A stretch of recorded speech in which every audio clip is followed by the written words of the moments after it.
I've got like no battery on my not battery memory on my phone, so I'm having to do this in parts. So we were talking about analog sticks. Now everyone's little tiny movements can be different, and you're going to see things differently or hear things differently from every player. So they're kind of hard to kind of judge an overall what a game's going to be like, particularly with the trailers. And Titanfall 2 was, it looked good, but it just kind of looked, yeah. Interestingly, though, they're doing a single player campaign, and one of the things they mentioned was, the thing is with an EA press conference is that you need to fucking dig through the buzzwords to get to shit.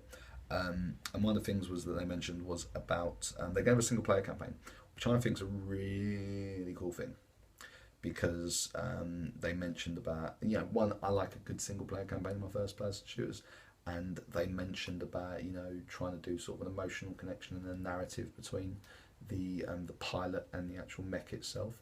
And there were some little clips that sort of come through in the trailer. There was like one bit where the mech didn't have its arm and it was sort of holding it like that, and it was like, oh, you could do this well. You could do something really fucking nice story wise with this. And I think Respawn Entertainment are the people to do a story like that. So fingers crossed they do that really well. I hope to see good things from that. Oh, and the big thing is it's coming out for PS4 and PC as well, not just Xbox One. And then the other big, so as they're doing this, the audience, and there's probably about 300, I think it was 300 or 600 people, I can't remember what it was. They were all cheering, whooping and hollering, and it really pissed me off.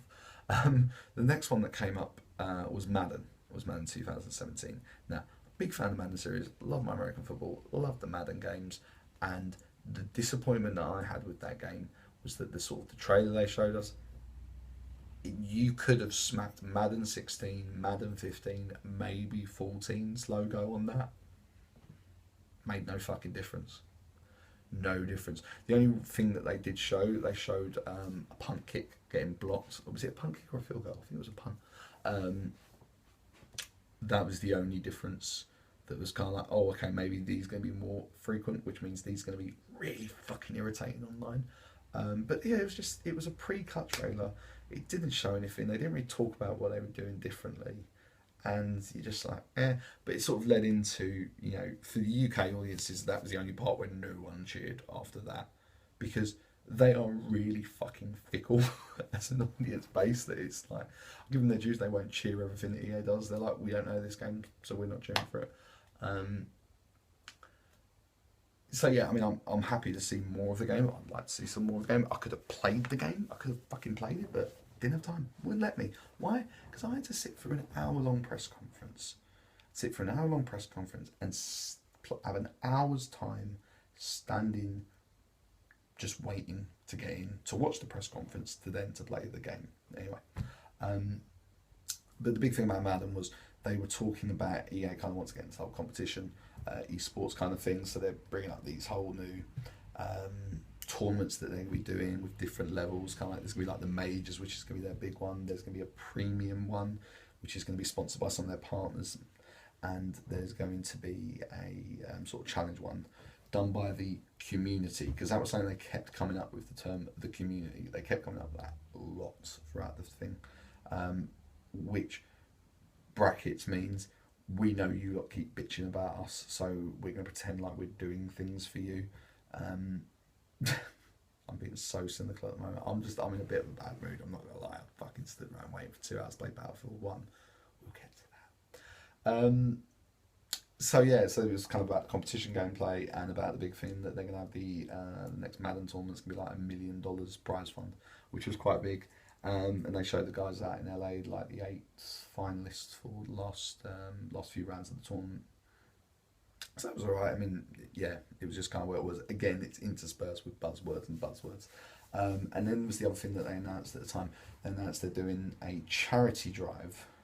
Well, it was kind of weird. They announced they partnered up with these 5 sort of charities or initiatives and drives or something, and they kind of went, yeah, we. What I was expecting them to do was that they were doing, because they kind of said, oh, there's going to be like weekly challenges for these charities, and I was kind of expecting it to be kind of like, you know, for every person that beats the challenge, we'll donate $1 or something like that. That's kind of what I thought they were going to get at, but they never did actually say anything like that. It was just like, we partner up with these guys, we're great, because they had to do the mandatory charity bit. They don't care. If EA cared about fucking charities, let's be honest here, they wouldn't have done a dual screen event or a dual location event that had no need to be done whatsoever, and I went to it as well. I could save that money, but anyway, yeah. So the next game that came up was, what was the next one? That was FIFA 2017, right? And it's so bad. So they had the sort of had, like, you know, FIFA going for 20, 23 years, 24 years. It was funny because I thought the guy stumbled at one point, because he won't say FIFA came out in 94 and he had to stop himself and kind of go 93. So what they had this guy come out, and I can't remember his name, and it's really bad because his press conference, because at the press conference it was, my name is, and I want to say it was like Andy Hunter, or something like that. You don't know me now, but you will do. And it was an actor. Very clearly this guy was an actor. And theatre trained, clearly. His diction and his pronunciation was superb, I've got to say. A little bit hammy for my taste, but yeah, and he sort of made this announcement on the stage, and it was about... Actually, no, it was fucking terrible. It was terrible. It was kind of like watching the GCSE or A-level drama student in a certain way. But, oh, fuck's sake, battery's gonna fucking load, and load messages come up because everything's dying. Yeah, it was bad, because it was bad. I mean, it may have looked better on the stream, but it looked really bad live. It sounded bad live, because it kind of... There was at one point where it was kind of like,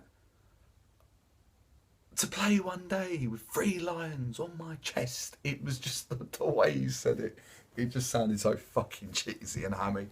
I do feel sorry for the guy that he had to go out there and give this speech to an audience of people who didn't know what he was and was really confused at the time.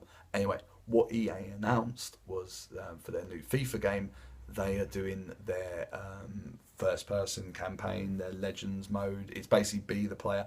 Pretty much what they've done is they've just ripped off what NBA done in the 2K series for the last 2-3 games now, that they done really well. EA just kind of looked at it and gone, yeah, we need to do that. So they're doing one now where players a footballer, and it's about the highs and the lows and what it's like to be a professional footballer in the Premiership, and the money, and I take it to be some sort of power and corruption in it, and trying to get picked by England. They've ripped off, they ripped off 2K games with what they've done really fucking well. It just looked a bit, I mean, the actual gameplay itself looked good, but just the guy just standing out there, he's clearly the actor for the game that they've for the game itself that they've chosen. And I was puzzled by the fact that it was an English player, because I kind of thought, that's not the wrong way. I kind of thought they would, maybe, I don't know at this stage, but maybe they've done one for every country. So you can do one where it's an Italian, Spanish, Greek, German, Ghanaian, Nigerian, Jamaican, Japanese, Indian, USA, Canada. I mean, maybe they eventually might get to that point, but I'm curious to see if it's just going to be very English centric. I doubt it, because FIFA exists outside of the UK, quite big in a lot of European countries, a lot of African countries as well. It's like the most popular football game in the world, so pretty sure it's somewhere else. But yeah, I mean, it didn't look interesting new. It was basically, we ripped off 2K games. Deal with it. So yeah. And then they brought out Jose Mourinho, which is really fucking weird. So what they announced was that and I didn't kind of get this at the moment. It kind of seemed like to me that right. So what they're doing is they're having the managers in the game in FIFA for the first time ever. And when they announced it, it kind of seemed like to me, it was strange, because they kind of announced that we're doing it for the 20 Premier League managers, but then they focused quite a lot on 3 of them. They focused on Wenger and I can't remember the other 2. And then Jose Mourinho comes out on the stage and the crowd's like, ah! And I was a little bit like, fucking Jose Mourinho? What the fuck? which is why I think they done the London stream, because they was able to have him there. They probably didn't, probably not. They couldn't afford to fly him out to LA. He probably went, no, I ain't going out there. So they had Mourinho out there, and he talked a little bit, and it was a nice little touching bit. You know, he spoke about well, the EA guy spoke to him about his son and like how much he spent on the Ultimate Team, and they're going to sort him out a dev code for FIFA 17, that kind of thing. And it was all right, but yeah, it was just about sort of the managers coming on the screen, so that was all right. And then the next one they announced was this whole EA Originals thing. So EA a couple of years ago, they put some, I'm not sure if it was money or investment, into Unraveled. Because when I was at Gamescom last year, there was a big thing about Unraveled, and they had the guy, the lead developer, I can't remember his name, Matt, there. So they announced their new thing, EA Originals, which again is kind of something that Steam have been doing, sort of the Greenlight program, but also Square Enix have been doing for the last year, I think, with the Collective, where they get independent game developers and they help them out getting published, and maybe with the development as well. And so they had they were talking about the EA Originals, and the what the guy said was, who was presenting it, said, we want all the developers to get all the money, get all the profits. That's what he said. We want all the developers to get the profits. Now, I read that not as all the developers are getting the profits. I read that as we want them to, but it doesn't mean we're going to.